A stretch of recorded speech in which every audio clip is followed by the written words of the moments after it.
दोस्तों आप शायद मेरे इस बात से एग्री करेंगे कि हमारे देश में आज एक एवरेज इंडियन क्रिकेट और बॉलीवुड से बहुत ज़्यादा प्रभावित है।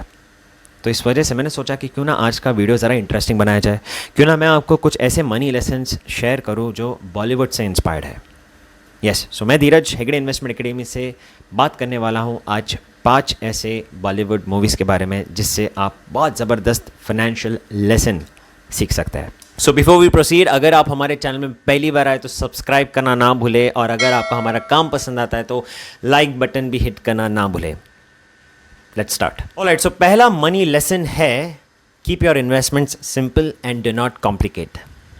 ये मनी लेसन इंस्पायर हुआ है from the movie 3 idiots, one of the biggest blockbusters of Indian cinema. इस मूवी में आमिर खान ने जो किरदार निभाया है रैंचो का, ये बहुत ही चीज़ों को सिंपल रखने में बिलीव करता है। आपको वो सीन याद होगा जहाँ पे प्रोफेसर पूछते हैं what is the definition of machine, और रैंचो एक बहुत ही सिंपल रिप्लाई देते हैं जो प्रोफेसर को पसंद नहीं आता। उनको किताबी डेफिनेशन चाहिए रहती है जो चतुर से उनको मिलता है, राइट। और यहाँ पर आप इन्वेस्टमेंट्स में देखोगे ना, लोग ऐसे रहते हैं जो कि कॉम्प्लेक्स प्रोडक्ट्स को जल्दी अडॉप्ट कर लेते हैं। अब जो बेचने वाला रहता है उसे भी नहीं मालूम रहता है कि वो प्रोडक्ट क्या है।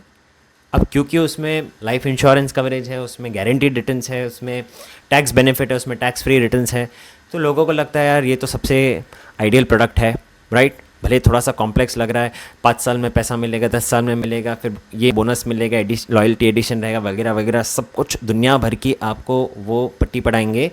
But then at the end जब आप उसका रिटर्न्स देखोगे ना, it is even lesser than a savings bank account.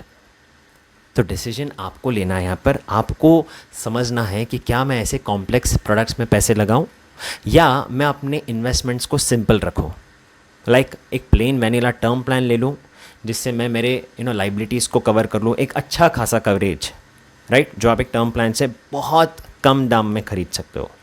साथ ही साथ उसके बाद जो पैसे बच रहे हैं आप उसको प्रोविडेंट फंड में लगा सकते हैं या अपने ईपीएफ में लगा सकते हैं अगर आप एक सैलरीड प्रोफेशनल हो, या आप लंबे समय के लिए अगर निवेश कर रहे हो तो आप म्यूचुअल फंड्स में लगा सकते हो, इक्विटी एसआईपीस कर सकते हो। So keep it simple, do not complicate it.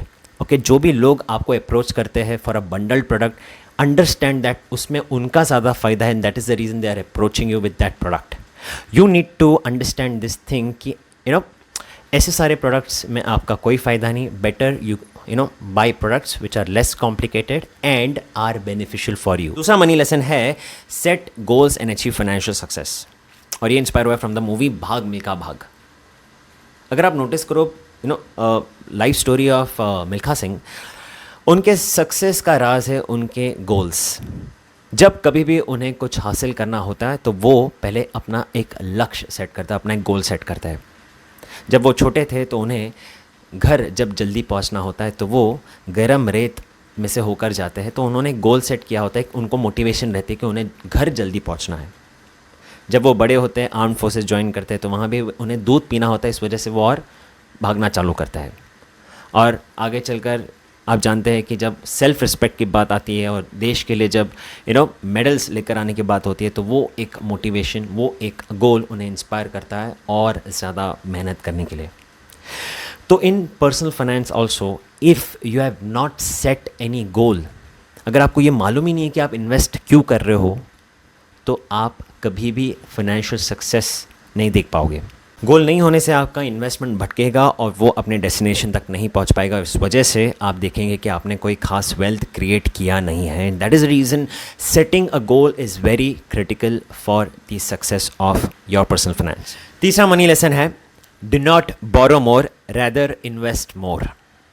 ये हमें सीखने मिलता है from the movie Ta Ra Rum Pum, starring Saif Ali Khan and Rani Mukherjee. बहुत ही एक उम्दा मूवी जहाँ पर एक बंदा स्क्रैच से एक रिच रेसर बनता है, बहुत ज़्यादा सक्सेस देख लेता है, बहुत पैसे कमा लेता है, और जब फाइनेंशियल प्लानिंग नहीं होती है, गोल्स हम डिफाइन नहीं कर पाते, तो वहाँ पर पैसे स्पेंड ही होते हैं। और यही होता है इस बंदे के साथ भी। वो अपनी सारी ख्वाहिशों को पूरा करने के लिए लिटरली लोन का गुलाम बन जाता है, बहुत सारी EMIs पे करता है, और उस वजह से वो सेविंग्स इन्वेस्टमेंट्स नहीं कर पाता है। ऑल ऑफ अ सडन जब उसके लाइफ में क्राइसिस आ जाती है, उसका एक्सीडेंट हो जाता है, वो रेस करने के जब काबिल नहीं रहता है, तो फैमिली पर एकदम से मुसीबतें टूट पड़ती है, राइट। तब उसको सेविंग्स, इन्वेस्टमेंट्स, इंश्योरेंस का रियलाइजेशन होता है, राइट। और दोस्तों अगर मैं आपको बताऊं, अब जब से कोविड चालू हुआ है, जिन घरों में देखिए, अगर हम हमारे इनकम का आज 50 से 60% तक ईएमआई पे कर रहे हैं, इन्वेस्टमेंट्स नहीं कर पा रहे, सेविंग्स नहीं हो रही है, तो उस वक्त में देखिए जब सब कुछ ठीक रहता है तो सब कुछ ठीक चलता है, बट जब जब समय बदल जाता है, राइट, तब हमें रियलिटी पता चलती है। इस वजह से आपको इन्वेस्टमेंट्स को प्रायोरिटाइज़ करना चाहिए, अच्छे वक्त में ज़्यादा से ज़्यादा पैसे सेव करने चाहिए, एंटिसिपेटिंग कि आगे चलकर वक्त बदल सकता है, वक्त ख़राब हो सकता है। तभी अपना पैसा ही अपनी सबसे बड़ी ताकत होती है। And that's why do not borrow more, invest more. चौथा मनी लेसन है from the movie Baahubali, an epic directed by S Rajamouli. इस मूवी में अगर आप देखो, the story revolves around Bhallaladeva and Baahubali. कैसे भल्लाल देव ने अपने लालच में आके अपने परिवार को भी गंवा दिया और अपने राज्य को भी गंवा दिया, बट वहीं पे बाहुबली ये चीज़ का ज्ञान रखता था कि कैसे उसको अपने रिसोर्सेस को यूज़ करना है और कैसे बैटल को जीतना है। तो फाइनेंशियल प्लानिंग में भी जब आप इन्वेस्टमेंट्स ये सारी चीज़ें करो ना, पहली चीज़ आपको आइडेंटिफाई करनी है कि आपकी रिस्क टेकिंग एबिलिटी कितनी है, आपके ऑब्लिगेशंस क्या क्या है, राइट, आपकी इनकम कितनी है, इनकम परमानेंट है कि टेम्परेरी है, और भी बहुत सारे फैक्टर्स होते हैं। तो ये सारी चीज़ें जब आप जान लेते हैं और उसके बेसिस में जब आप अपने गोल्स सेट करके फिर आप इन्वेस्टमेंट्स करते हो, तो आप 101% सक्सेसफुल होंगे, लाइक बाहुबली।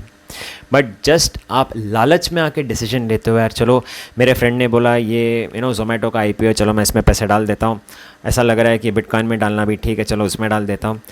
ये इस तरीके से आप लालच में आके जब फाइनेंशियल डिसीजन लोगे ना भल्लाल देव की तरह, तो आप लंबे समय के लिए पैसे नहीं बना पाओगे, शॉर्ट टर्म ही रहेगा जो भी रहेगा। तो इस वजह से ये चीज़ जानना ज़रूरी है कि आपकी रिक्वायरमेंट क्या है, वो सारी चीज़ें पहचानने के बाद ही आप अपनी इन्वेस्टमेंट डिसीजन लीजिए। Last but not the least, money lesson that we can learn from the movie is Baghban. Baghban में आपने देखा ही होगा कि कैसे रिटायरमेंट प्लानिंग की एक इम्पॉर्टेंस हमें पता चलती है, बच्चों पे क्यों हमको डिपेंड नहीं होना चाहिए। और कहीं ना कहीं आज आप भी प्रैक्टिकली बहुत सोच रहे होंगे कि यार वैसे भी मैं भी बच्चों पे डिपेंड नहीं होने वाला हूँ, मुझे अपनी प्लानिंग खुद से करनी है। तो पॉइंट यहाँ पर ये नहीं है कि आप अपनी रिटायरमेंट प्लानिंग करो, पॉइंट ये है कि आप अपनी रिटायरमेंट प्लानिंग सही तरीके से करो। एंड जब मैं कह रहा हूँ सही तरीके से, तो मैं यहाँ पर आपको ये कहना चाहता हूँ कि आने वाला दिन बहुत कठिन होने वाला है। देखिए, जो जनरेशन आज लेट्स से अपने अर्ली 30s में, अर्ली 40s में है, जो आने वाले 10, 15 साल, 20 साल में रिटायर होगा, ये जनरेशन को बहुत ज़्यादा पैसे सेव करने पड़ेंगे। यस, देखिए रिटर्न्स कहीं ना कहीं सैचुरेट हो जाएगा।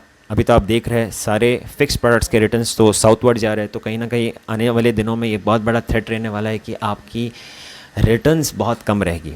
तो उस वजह से अगर आपको एक बहुत बड़ी रिटायरमेंट किटी बनानी है, तो आपको ज़्यादा से ज़्यादा पैसे इन्वेस्ट करने होंगे।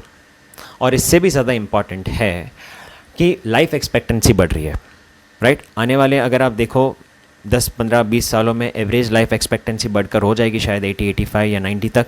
अब उस समय में जहाँ पे लंबे समय के लिए एक सेकेंड इनिंग्स की अगर हमको प्लानिंग करनी है, तो ऑब्वियसली पैसों की बहुत ज़्यादा ज़रूरत होगी। तो इस वजह से आप ये चीज़ का ध्यान दीजिएगा कि क्योंकि आगे चलकर रिटर्न्स कम होने वाले हैं, तो आज से ही आप ज़्यादा से ज़्यादा पैसे सेव करें, so that you can actually build a big corpus for your retirement. इसी के साथ we have come to the end of our video. बहुत बहुत धन्यवाद आपका कीमती समय देने के लिए। अगर आपको वीडियो पसंद आया तो शेयर करना ना भूलें। मुझे इजाज़त दीजिए, अगले हफ्ते मिलेंगे एक नए वीडियो के साथ। Till then take care, thank you so much.